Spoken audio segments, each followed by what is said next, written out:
So for sock number 9 in 52 weeks of socks, I will be starting the Imker socks. Here they are, and they are designed by Nele Druyts, I think. I think that might be a Dutch name. I'm not totally sure. And I am going to be balling up some yarn as I talk about this sock. So first of all, this yarn is made by Shirley Bryan yarn, which is from Perth, which is not far from my hometown.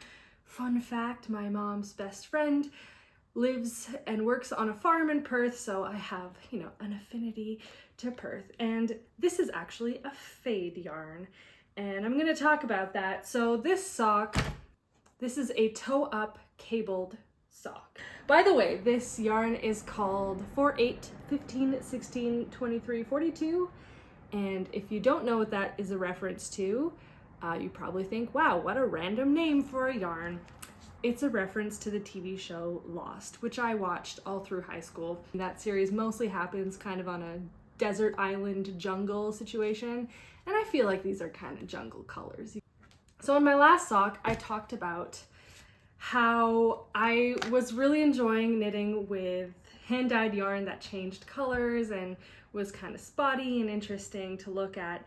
And I think that a fade yarn is kind of a good happy medium between like a tonal yarn and like a really funky, crazy hand-dyed yarn, because yes, it's interesting in that the color changes over time, but it happens gradually, so I feel like it won't compete too much with the cables in the pattern. That's what I'm hoping for anyways. We will see. We will see as I get into it. I recently made a pair of socks with a fade yarn. It wasn't from this book. It was like very motivating to get to the next color. So I'm hoping that that is how I feel about this yarn as well. So, okay, I have two ends here. One of them is a dark color and one of them is the light color. And I feel like now I have to decide if I want the light color to be at the toe or if I want the dark color to be at the toe. And my last sock that I did with the fade yarn, I had the light at the cuff. It was a cuff down sock, and then it got darker as it got down the foot. And I feel like that's kind of logical because the sky is bright and the ground is dark and the ground is where the toe is and the cuff is where the sky is. So maybe I'll do that again, which means, and I don't like to center pull my yarn, so I think that means that and since it's toe up, I'm gonna start winding on the light color side. All right, okay. I got this Swift. It is I think it was called like an Amish style Swift, and it's just like a few pieces of wood that interlock. I don't know how well you will see it, but it's a very simple design. I don't have a ball winder, so I've been balling everything up by hand, but I actually really enjoy doing that. I find it very soothing. The only bad thing about it is that my thumb gets really hot because I use the thumb as the center, but I can live with that. I'm hoping to improve my cabling technique, not so much for the change in outcome in the sock, but more so because I don't want to injure myself. I'm also excited for this being a toe-up sock, which I never thought I would hear myself say because generally I prefer cuff-down socks. However, since this is a fade yarn and I really want to take advantage of the entire skein of yarn, I think toe-up is great because then you get to use the whole skein without having too much leftover or any leftover. And I really want to use up all of this yarn, or at least almost all of it if I can. That might mean that the leg ends up being quite a bit longer than it would be if I were to follow the pattern to a T, but I think I'm okay with that. It calls for two sizes of needles, 2.5 millimeter needles and 2.0, so 2 millimeter needles, which I'm assuming will be for the cuff at the end. I am maybe a little bit worried about the cuff being too small, but I'll see when I get there. Maybe I'll do the cuff in 2.25 millimeter needles. We will see.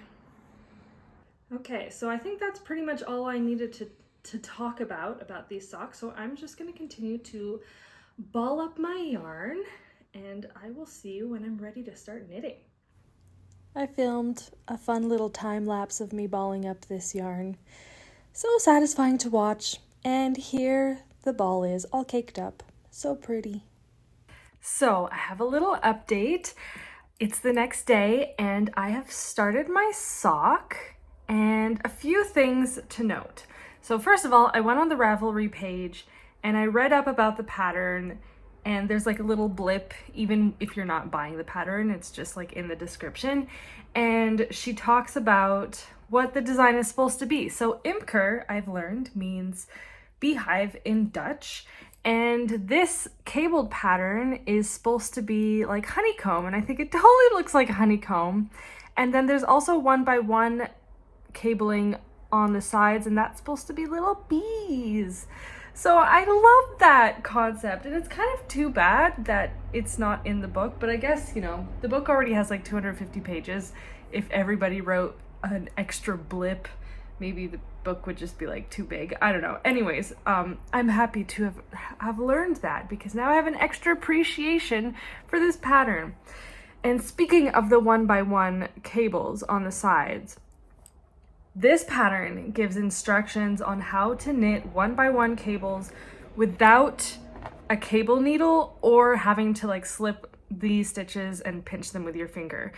Okay, so I'm gonna have to gloss over this bit a little bit because reviewing what I said here, I think I'm just sharing a little bit too much about the pattern, and like I mentioned in a previous video, I don't want to get in trouble. But yeah, it's a game changer, and I highly recommend buying this pattern just for that. And that is a total game changer. I feel like if I'd known that technique back when I did my last cabled sock, I wouldn't have had to stop knitting for 2.5 months, because it is so much easier. I've done 3 full pattern repeats. And as for the cable needle, I feel like I'm getting the hang of it. I don't know, it's just like, you know, 3rd time's the charm or what, but it doesn't seem as hard, and I don't feel like I have any tension in my hands. So this is great news. And so yeah, I never thought I'd be this excited about a toe-up cabled sock, which, by the way, I've noticed that all of the toe-up socks that I've done so far in this book have all been cabled socks. I don't know if there's like a reason for that. Maybe cables look better when you do them toe-up. Anyways, all that said, I'm surprisingly really enjoying the process of making this sock. Who knew? And I'm very much looking forward to whenever the moment comes where I get to the next color, which is a kind of mahogany brown. It's a little hard to see in here, but anyways, that's, you know, very motivating because I want to get to the next color. And I noticed that the heel seems to be like a totally different heel from anything I've done before too, so I'm just really jazzed. And yeah, it's a really easy pattern to memorize. You only need the cable needle once every 4 rounds. I'm having a blast. So with that, I'm gonna keep going. Okay, so I have a bit of an update on my sock, and unfortunately I'm at a bit of a crossroads. So as you can see, I've done the toe, the foot, and this is the gusset. All of this according to the directions. I am doing size 2, which is the larger size, and it's really the sizing that I'm having an issue with.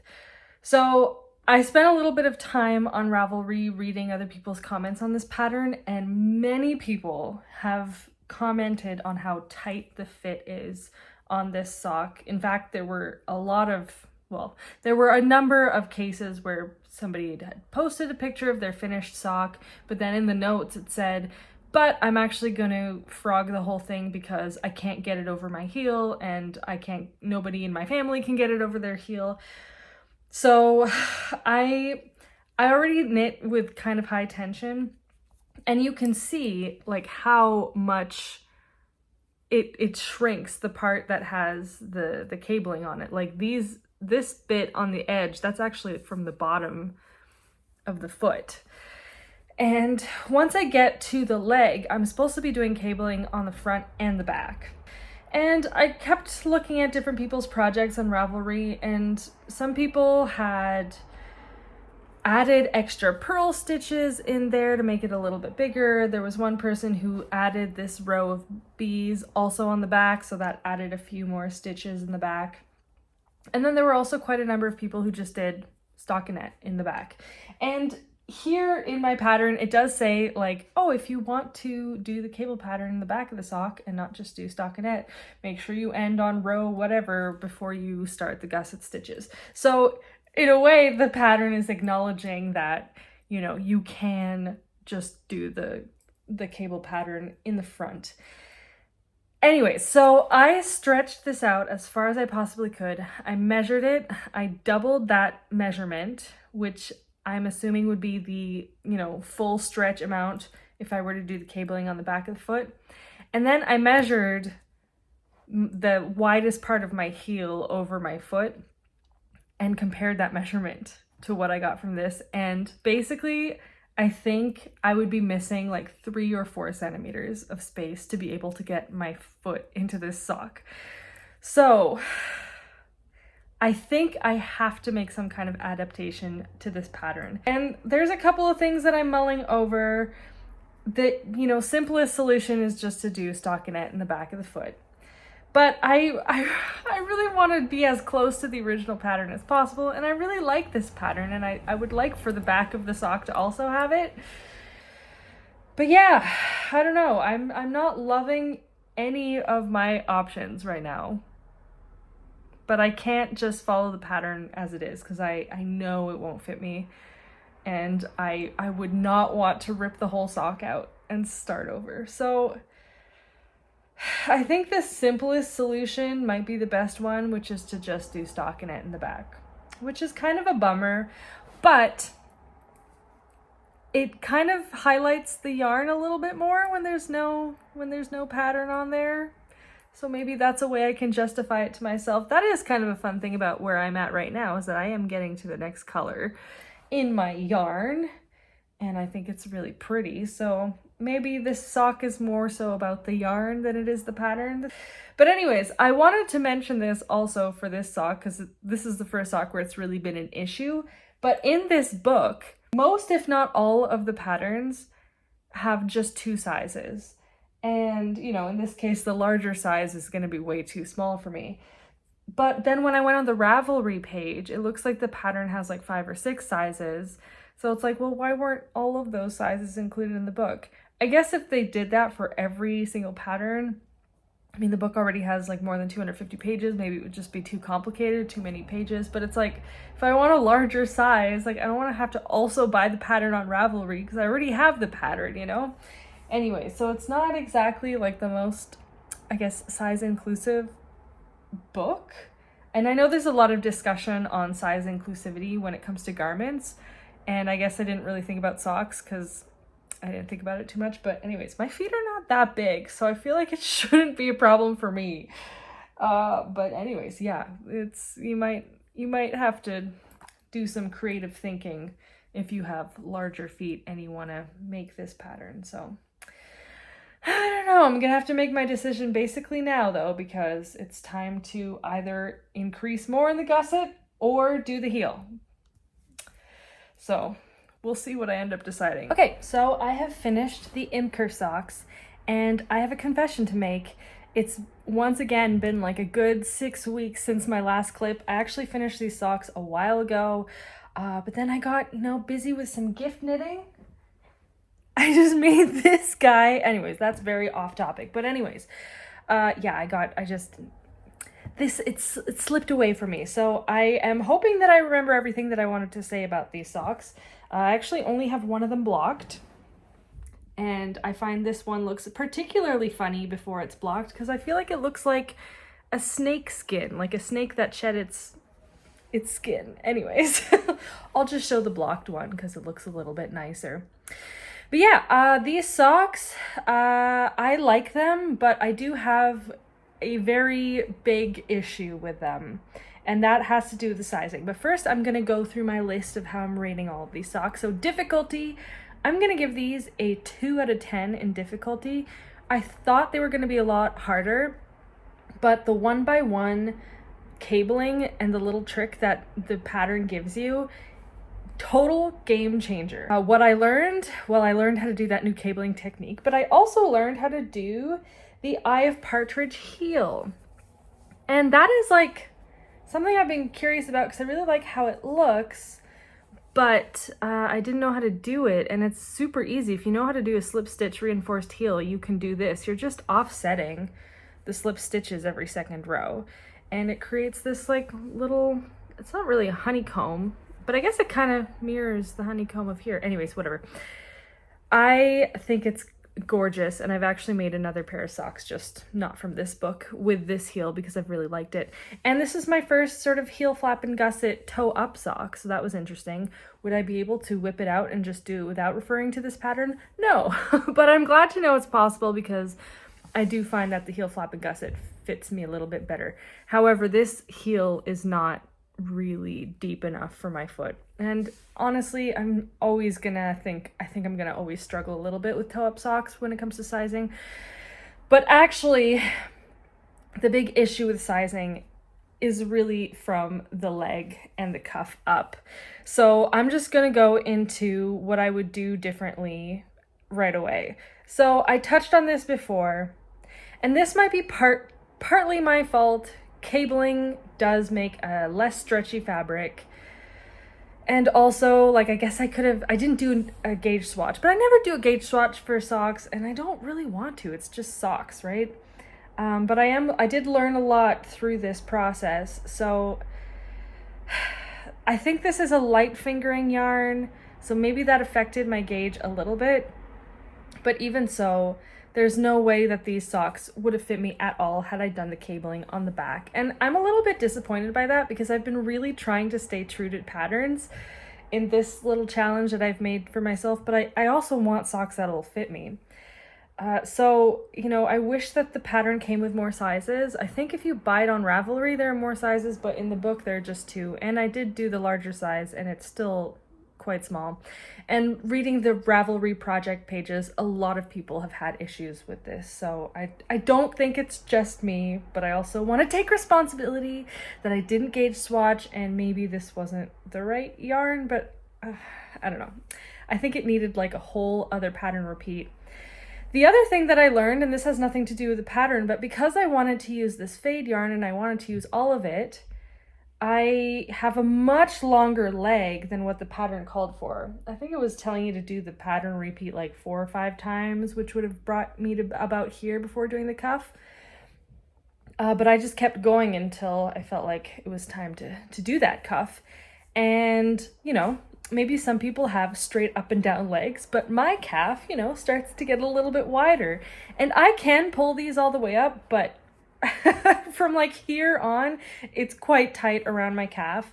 So I think that when I wear these, they're gonna end up being sort of slouchy and bunched up around my ankle, which is fine, but it's not exactly what I had in mind. So anyways, what I learned from this is that in the future, if I want to make socks with a really long leg, I'm gonna have to do some increasing or something if I'm doing toe up, or cast on more if I'm doing cuff down, and then decrease so that it actually fits me at the ankle as well. So yeah, that's a later Carmen problem, but it's something that I will have to do with really long socks. However, I don't prefer really long socks, so maybe I'll just never figure it out because I'll never make long socks again. We will see. Anyways, are these lunch break appropriate sock knitting? Yes, they are. It was a very easy pattern to memorize, and you know, with the cabling trick, it was very easy to do. Would I knit these again? Yes, but I would definitely put some thought into, at least from the ankle up, increasing a whole bunch. So my overall rating for this sock, I'm giving it a 6 out of 10. And honestly, when I started, I thought this was going to be my first 10 out of 10 sock because I loved the stitch pattern. I finally found a way of doing cabling that worked for me and that was easy, and so that was like such a aha moment where I was like, wow, I suddenly like this toe up cabled sock, who knew? But I really dock a lot of points for the sizing issue, and also for my own, you know, discovery that a long leg means I need a wider leg and cuff. So that's kind of on me. I forgot to mention this here, but I'm pretty sure the sock took me about 8 days to make, 4 days for each sock. So I am going to move on to the next sock in this book, which is the Lempi sock. And that is another colorwork sock. I have actually knit another colorwork sock pattern since the Imker sock. The other sock I made, they're shorty socks. I just have longer floats in it, and it's still a short colorwork repeat, and I only did it in the cuff. But the first time that I knit it, I cast on 64 stitches, which works for me, and I used 2.5 millimeter needles instead of my regular 2.25, and I knit it, and it looked great, and then I made the very wise choice to try it on before continuing with the heel and everything, and I could not get it over my heel. Like, it's not that it was too tight, it was literally not going on my foot at all. So I ended up having to start over. So what I ended up doing was casting on my 64 stitches and then increasing by 16, and then doing a full extra repeat in this colorwork pattern. And then it fit. However, it does like flare out a little bit, and it is kind of loose. I'm a little worried about the sizing of these. It gives you 2 sizes. I am going to do the larger size. The smaller size has you cast on 72 stitches, and the larger size has you cast on 80, which I feel like is going to be way too big for me. You're also supposed to use 2.5 millimeter needles. So, you know, I was just talking about how I didn't gauge swatch for the last sock, and that maybe hurt me in a way. And I'm not gonna lie, I have no intention of swatching for these either. But I am gonna tell you about the 3 yarns that I've chosen, and once again, I am taking risks here. The pattern calls for 3 different skeins of socks, which I've used that yarn and I really like it. But anyways, since you only need 3 50-gram balls, I kind of wanted to dive into my leftovers. So, and I actually don't have 50 grams of any of these yarns. However, I do have nearly 50 grams of 2 of them. So for the cuff and the toe, I want to use Arvetta by Filcolana. And I believe this is called Marzipan, and I always do this when I have leftovers. I had just made a pair of socks, and I used up a whole skein of this and then a tiny bit of my second skein. So I have 47 grams left of that. So that I feel pretty okay about. And then for the main color in the foot, I want to use Laine. I don't know what color this is. I think this is called like blue denim or something. But I have 41 grams of that. That I'm a little bit worried about. That might not be enough because it's for a big part of the leg and the foot and the heel. Anyways, and then for the colorwork portion, there's a color that only appears in that portion. And for that, I would like to use Drops Nord in this light blue color, and I have 35 grams of that. So I have the least amount of this. However, if you look at the finished sock, that light blue would be the secondary color in this area. So I really don't think I would need 50 grams for that.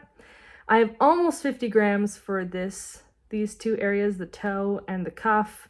So I feel like that's also going to be fine. I'm really only worried about the navy blue that I'm going to be using for the main part of the sock, especially since I'm knitting the larger size. I don't know. So I am going to get going on that, and I will talk to you when I run into an issue. So I'm about 3/4 of the way through the colorwork section of this sock, and I finally feel like I'm getting into a good groove, which is unfortunate because I'm about to be done with it. But I guess I'll be prepared for sock number 2. Hopefully it doesn't take as long to find that groove. So I'm trying something new, which is that I am knitting the colorwork inside out. And I can't wrap my head around this, but I had heard of people doing this, but for some reason I thought that meant I would have to be purling instead of knitting, but I don't. It's just, the only thing that's like backwards about it is that I'm knitting off of the back needle instead of the front needle. So here's like kind of my method that has been working for me. So I knit English style, and I am, was it called a picker or a thrower? Like thrower is when you have it like on your finger and you just kind of like And then, and then the other one, you like wrap your arm around. I do it the long way where I just wrap it around. So like the first 2 stitches are just in this color. So I'll just show you.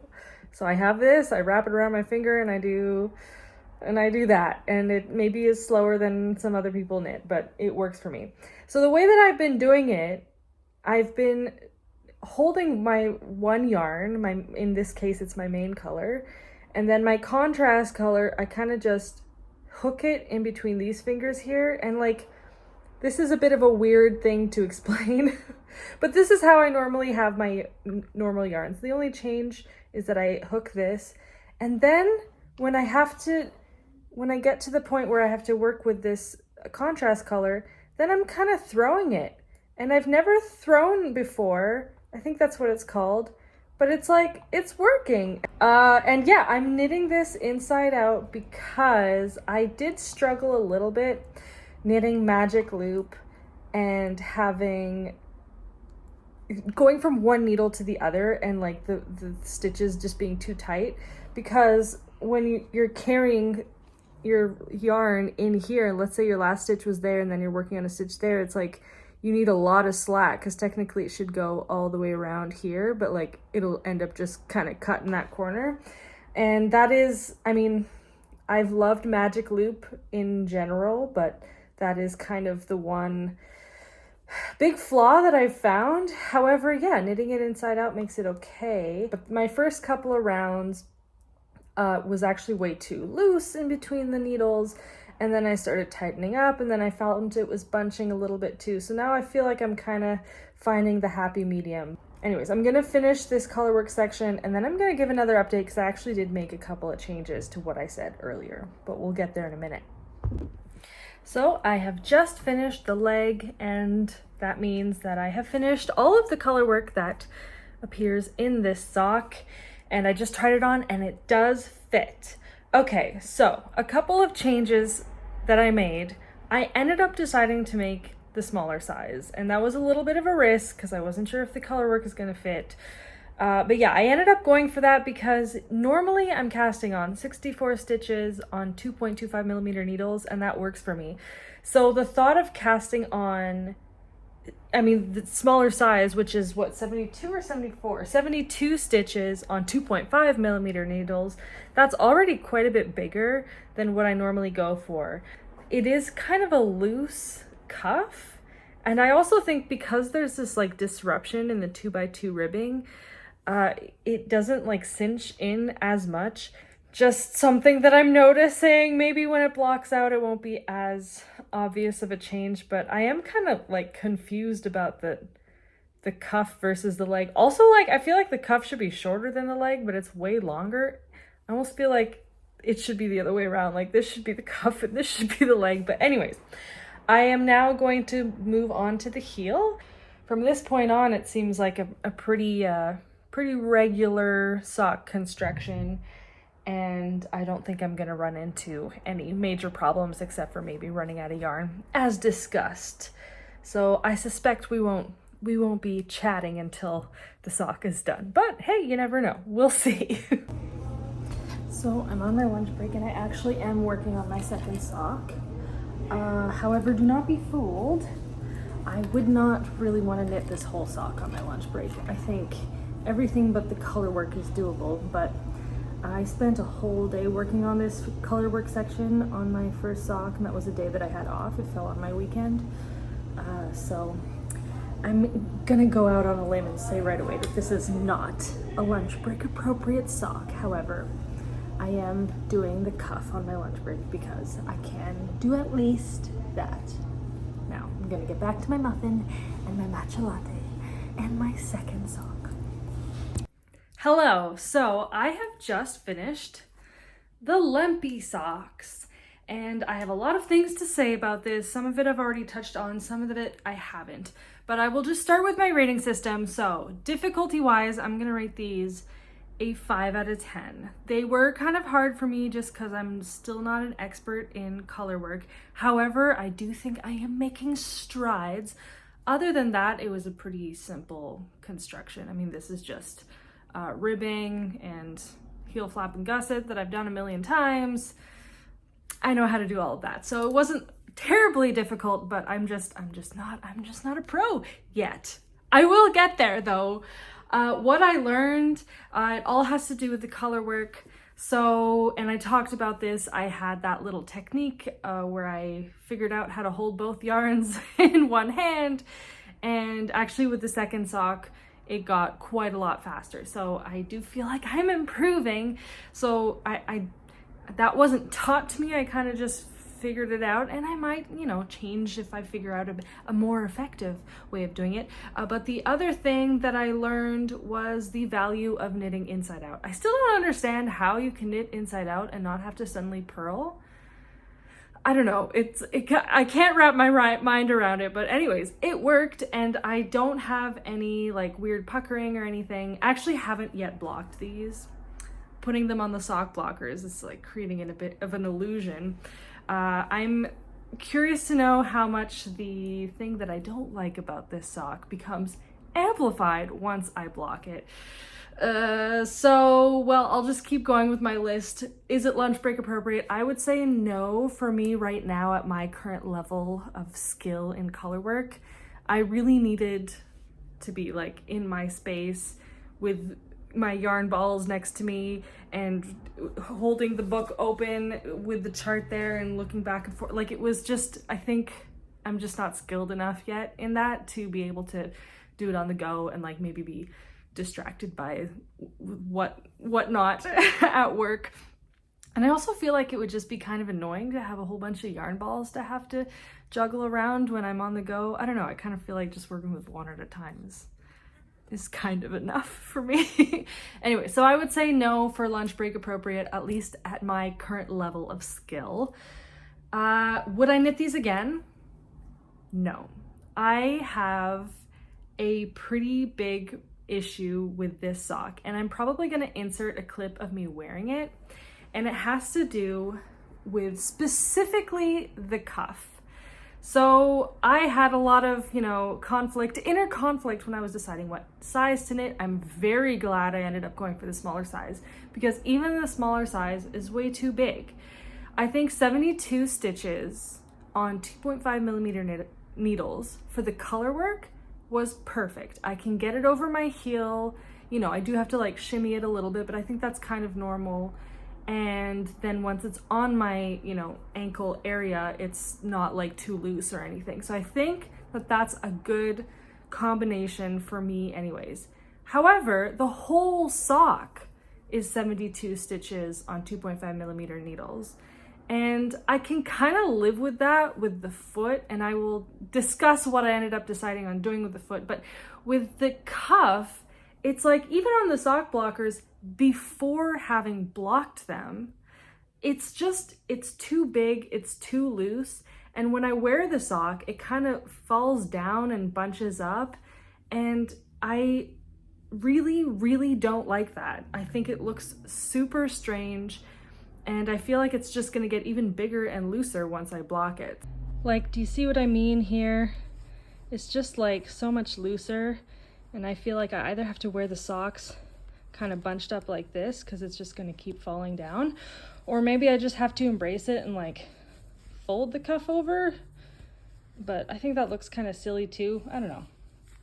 Maybe I'll learn to love it, but right now I'm not convinced. In hindsight, I would have just cast on my regular 64 stitches and maybe done one extra round where I then increased, what would it be, 8 stitches to then get to the 72 stitches and then switch needles. And then I would have again done an extra round here, and I would have decreased again and once again switched to my smaller needles and then done the rest of the sock that way.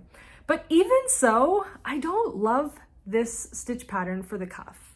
It's just 2x2 ribbing that like alternates, and it's kind of the same thing on the top of the foot. Maybe just because it's a dark yarn so you don't see it as well. So it doesn't bother me on the foot as much, but I just don't really like how this looks. It'll probably look a little bit neater once I block it. But I feel like 2x2 ribbing is nice because it cinches up, which is probably what is needed for this kind of a design with the stitch count and everything.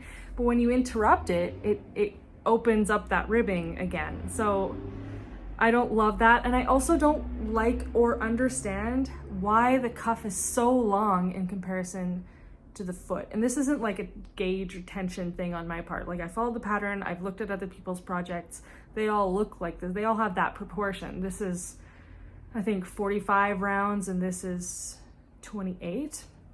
So yeah, it's just a lot bigger and weirder. And you know, my favorite thing about these socks is the color work portion. So I kind of just wish it was all over this pattern, because I think this pattern is really nice. You never have floats that are more than 4 stitches long. I never had to catch floats or anything. And it was an easy pattern to follow. Like, I think it was like an 8-stitch repeat maximum. So it was like easy to memorize when you were working on that particular round. And I never really got lost. So I really actually, surprisingly, really enjoyed the color work knitting on this. And it's my favorite part of the sock, which is funny because it was the part of the sock I was most worried about and the most difficult part of the sock. But yeah, I wouldn't knit these again because I don't really like them. I feel bad saying that. It's just not my thing, and I have an issue with the cuff. The other issue I have, which is less of a big deal, but still, is with the foot, and kind of for the same reason. It's just too big. There's too many stitches, and it's on needles that are already a little bit bigger than what I normally use.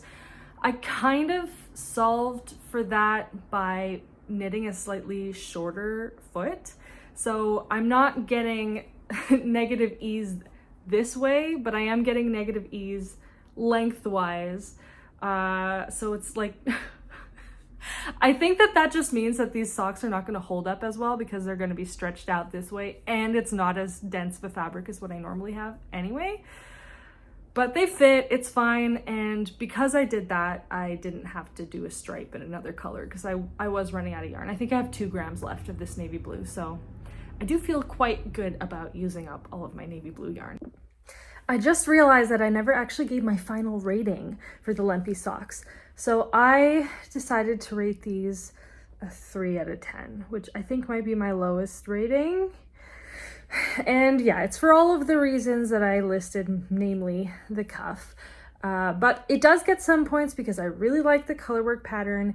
And I don't think I mentioned this, but in the row after the colorwork, you do like a certain number of stitches before you do the heel for the first sock and for the second sock. And that's so that the jog will be on different sides so you can put them in the middle. And I do really appreciate that that was in the pattern. I knit the pair in 5 days, 3 days roughly for the first sock and 2 for the second. And just as a reminder, because I forgot to mention it at the beginning, these were designed by Rachel Coopey, and they're fine. I don't think they're terrible socks. I think that they could be adjusted in the cuff, and I don't know, they're just not my thing. However, I am very happy to start the next pair of socks in this book. I've been really looking forward to this sock. It's called the Morning Coffee Sock, and this is what it looks like. And as you can see, it's kind of a fade, and it has this really interesting textured pattern going for it. I'm gonna tell you right away before I forget, it is designed by Valentina Consalvi. And this sock is the first sock, and maybe the only sock in here so far, where I saw it and I was like, I really like that yarn. And I think part of why I like it a lot is because of the name of the pattern, Morning Coffee.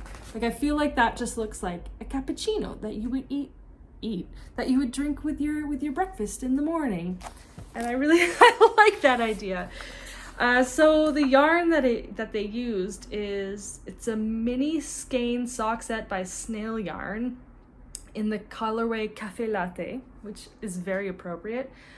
I went online and I tried to find this. I found it on a website. I think it's an Italian yarn, and I believe they were sold out in it, and it was like quite expensive. It was in euros. I would have to pay shipping, and there might be some like import fees once it came to Canada. So I was like, I don't know that I can really justify that purchase. Like, this might end up turning into like a $70 pair of socks, which isn't quite justifiable in my eyes. So I got a little more creative and I found a sock set from Couleur de mes fibres, which is a fiber, which is a yarn that I've used before.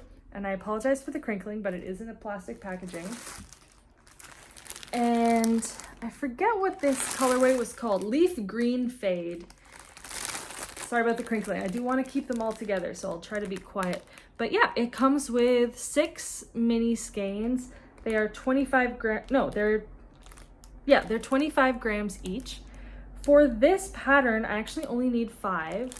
So I thought about it, and I think I have 2 options. Either I can make it with a longer leg and use all 6 colors, or I can omit one. However, I have a lot of socks to knit still, so maybe having an extra long leg is not really what I want. And also I've run into sizing issues with long legs. So I think I'm gonna, like one of these 2, I think I'm gonna remove because the contrast isn't super high. It's definitely gonna be a very subtle fade. Anyway, so these socks are called the morning coffee socks, but I don't actually drink coffee. I do love matcha though. And I feel like with this green, they can be my matcha latte socks. My morning matcha. This isn't really matcha colored. It's much too blue to be a matcha, but whatever. We're gonna use our imaginations. And so yes, I'm also very excited to knit this sock because I believe the technique that is used is mosaic knitting. I might have to, I've never done mosaic knitting, so I'm not totally sure, but just reading through the pattern, I think that's what it is, where you like knit one round in one color and then you use a different color the next round, you like slip stitches and you pick up stitches from the row below or something. I don't really know. Anyways, I think that's what it is, but I love the effect. And it also starts with a provisional cast on for the toe.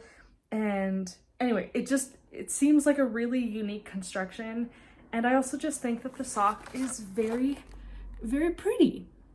And I looked at that and thought, oh, that's going to be a really dense fabric. Like I'm probably going to have to size up. But it says here that somewhere around here, it says that it actually ends up being a really stretchy fabric. So I'm very curious. And I'm also really looking forward to using that yarn because I've been looking at it for a couple of months now because I bought it a while ago. And I finally got to use it. So I'm going to wind up my first 2 colors, which will be the darkest ones.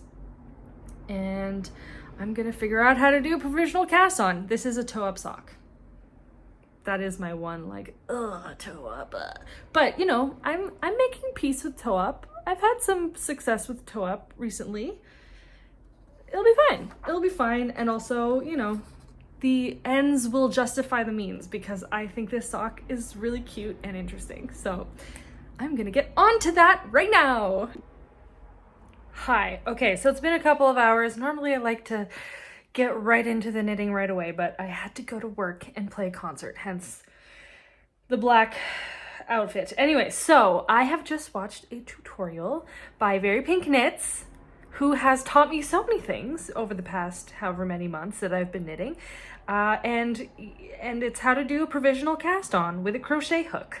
And I actually have the right size hook. So the next like 7 or 8 minutes of footage is just me making like the most basic crochet chain and really struggling with it. In case you haven't noticed, I am incompetent when it comes to crochet. All I've managed to do are bobbles, and that has been a struggle. So a chain, not as hard, but still kind of hard. Okay, I'm done. I did it. I did my first crochet project. Do you like it? And now I just have to pick up these little kind of pearl bump looking things on the back of the chain. I'm gonna do all of us a favor by skipping over all this footage of me picking up all my stitches. I honestly don't know why I filmed this. It is very boring, but I do manage to do it. 10, 2, 4. Okay, I have my 34 stitches. I don't know, I think it's kind of cute. Look at my little cast on. Anyways, that took me 18 minutes. So, you know, maybe I'll get faster at it if I do it more times, but right now it's looking like a slightly time-consuming way of casting on. I am gonna get going with the toe now, and I think it's in reverse stockinette, so I think this is also gonna be my first, was it like a princess sock or something where you have the knit stitches on the inside, because apparently that's more comfortable. I don't know. We will find out. Okay, so it's the next morning. Last night I did the whole toe. I just didn't pick up the stitches from my provisional cast on. And I had to do these like double stitch short row things. And I'm not entirely sure that I did them correctly. I've only done double stitches once before, and I don't know why, but it kind of gives me the heebie-jeebies. Does that look right? I mean, that's the knit side, but technically the knit side is the wrong side on this sock. Anyways, so that's what it looks like on the outside. It looks a little bit messy, but I'm not sure if I'm doing it right. Anyways, I'm just gonna keep going. But yeah, now is the time for me to unravel my provisional cast on. And as tempting as it would be to just like zipper this chain apart, I think I'm just gonna do it one stitch at a time and catch the stitches right away, because I would hate for my entire toe to unravel. Oh no, I have fibers from my green yarn that have like made a knot in this yarn. Hold on, let me rip that apart. Ooh, okay, here's the stitch. Ah, it's coming apart.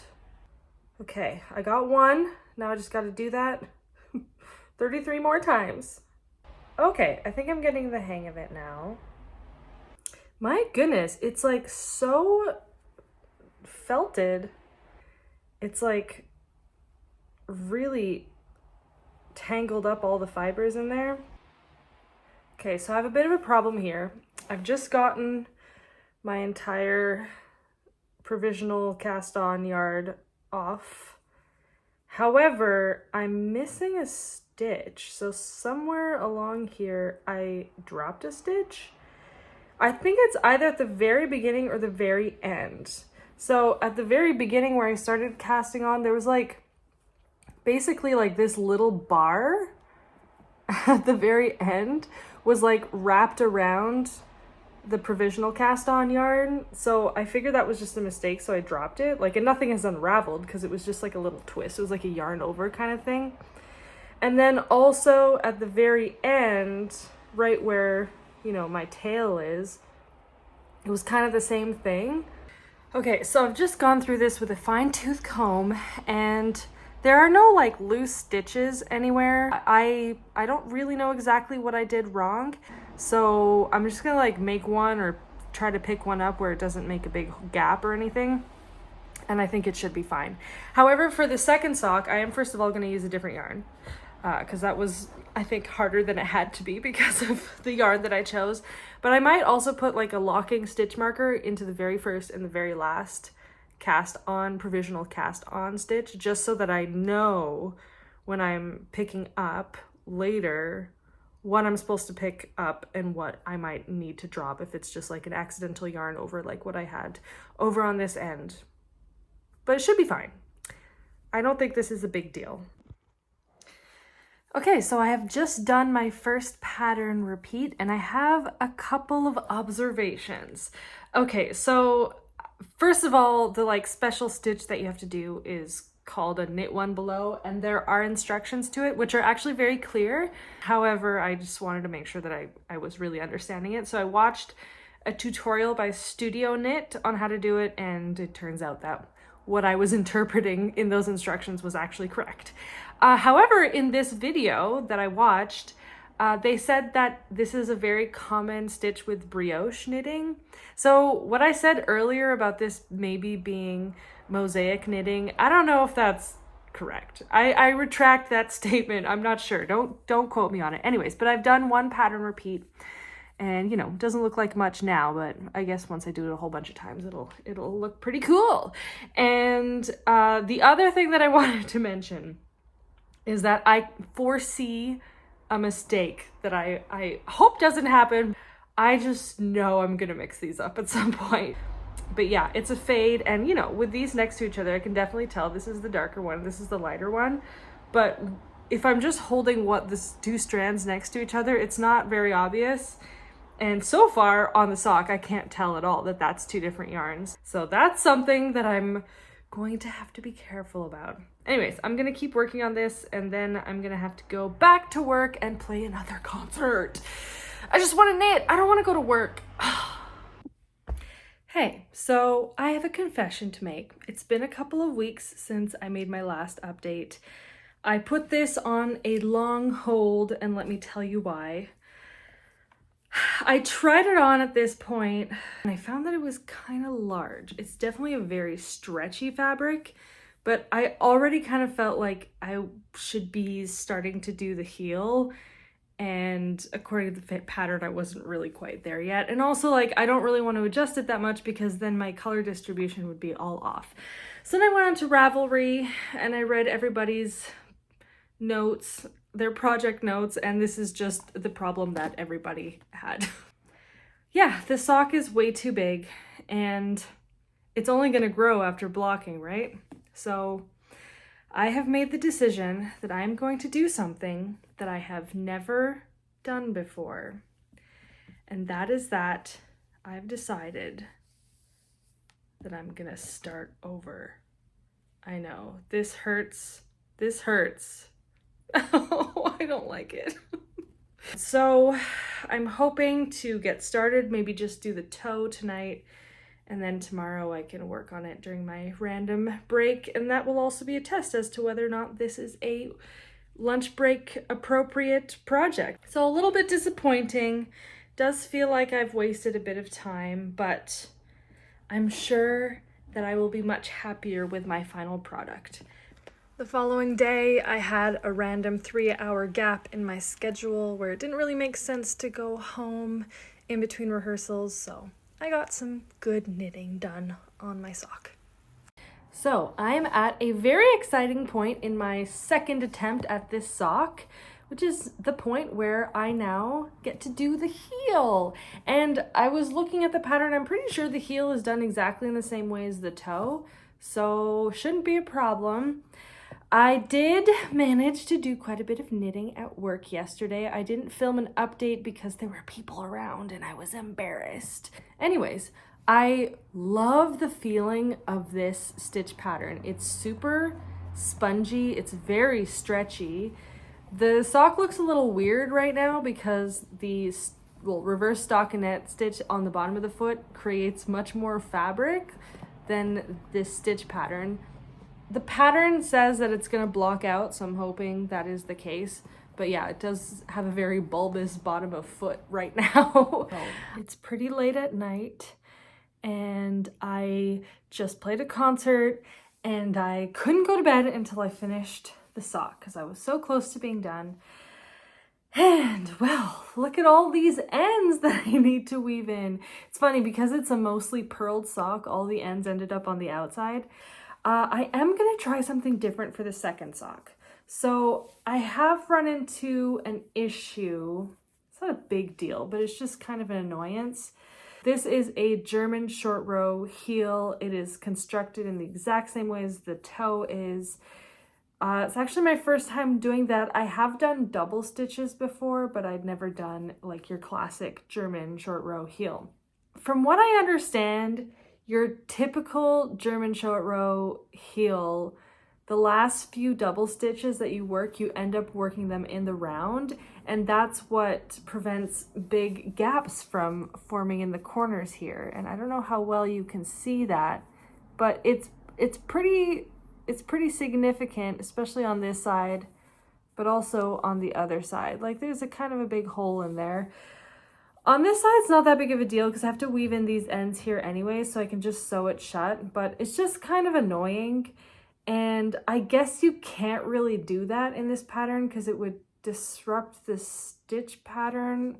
I did watch a tutorial a while ago, not related to knitting this sock. I just wanted to know how to do a German short row heel in a contrast color without having to do those couple of rounds in the contrast color, because then you end up with like a random stripe over here. So there is a tutorial by Knitting with Suzanne Bryan. The video is called German Short Row Heel in Contrast Color 2 Ways, aka Boomerang Yo-Yo JoJo Heel. And I have watched that video just out of curiosity. I've never actually tried this method. I would suggest that you just watch that video if you want to know how to do this, but it does involve doing a wrap and turn on the front of the sock and then working the wrap and turn when you come to it later. So I think I'm gonna try to do that for the second sock and see if it works out better. I'm very much looking forward to blocking this because this hardly counts as a sock in my opinion. All right, I'm going to go to bed. It is way past my bedtime. I'll start sock number 2 tomorrow. Hello. So I have just woven in the very last ends in my second sock. And so without further ado, here are my, what were these called again? Morning coffee socks. My morning coffee socks, or in my case, my matcha latte socks. My boyfriend said that these are definitely blue and not green. I'd say they're a bluish green, but still more in the world of green than blue. I don't know. It depends on the light. They look much more blue on screen than they do in real life right now, but whatever. They're my socks and I really like them. I like this waffly texture a lot. I kind of want like 10 pairs of these in every color because they're super cozy and I bet you they're super warm too. I don't know that I want to knit them 10 times, but I do really like the end product. So as I mentioned in my last update, I did do a little wrap and turn on my second sock. I haven't blocked this in case you can't tell. I did do wrap and turn. I think it helped. I also did one other change. As you can tell here, I'll show it on the blocked sock. There is a pretty noticeable jog at the beginning of round. So on my second sock, I offset my beginning of round by half a row or half of the round after doing the heel, which meant that the jog is on the other side. And that also means that I had an end to weave in on this little corner too, which meant that even though the hole was a lot smaller because of my little wrap and turn, which I'm like not totally convinced I did correctly, but whatever. The hole was smaller on the second sock, but I also had an end to weave on both sides. So it was an easy fix to close up that heel. So my rating system for these socks. Difficulty, I'm gonna give these a 3 out of 10. They are generally very easy.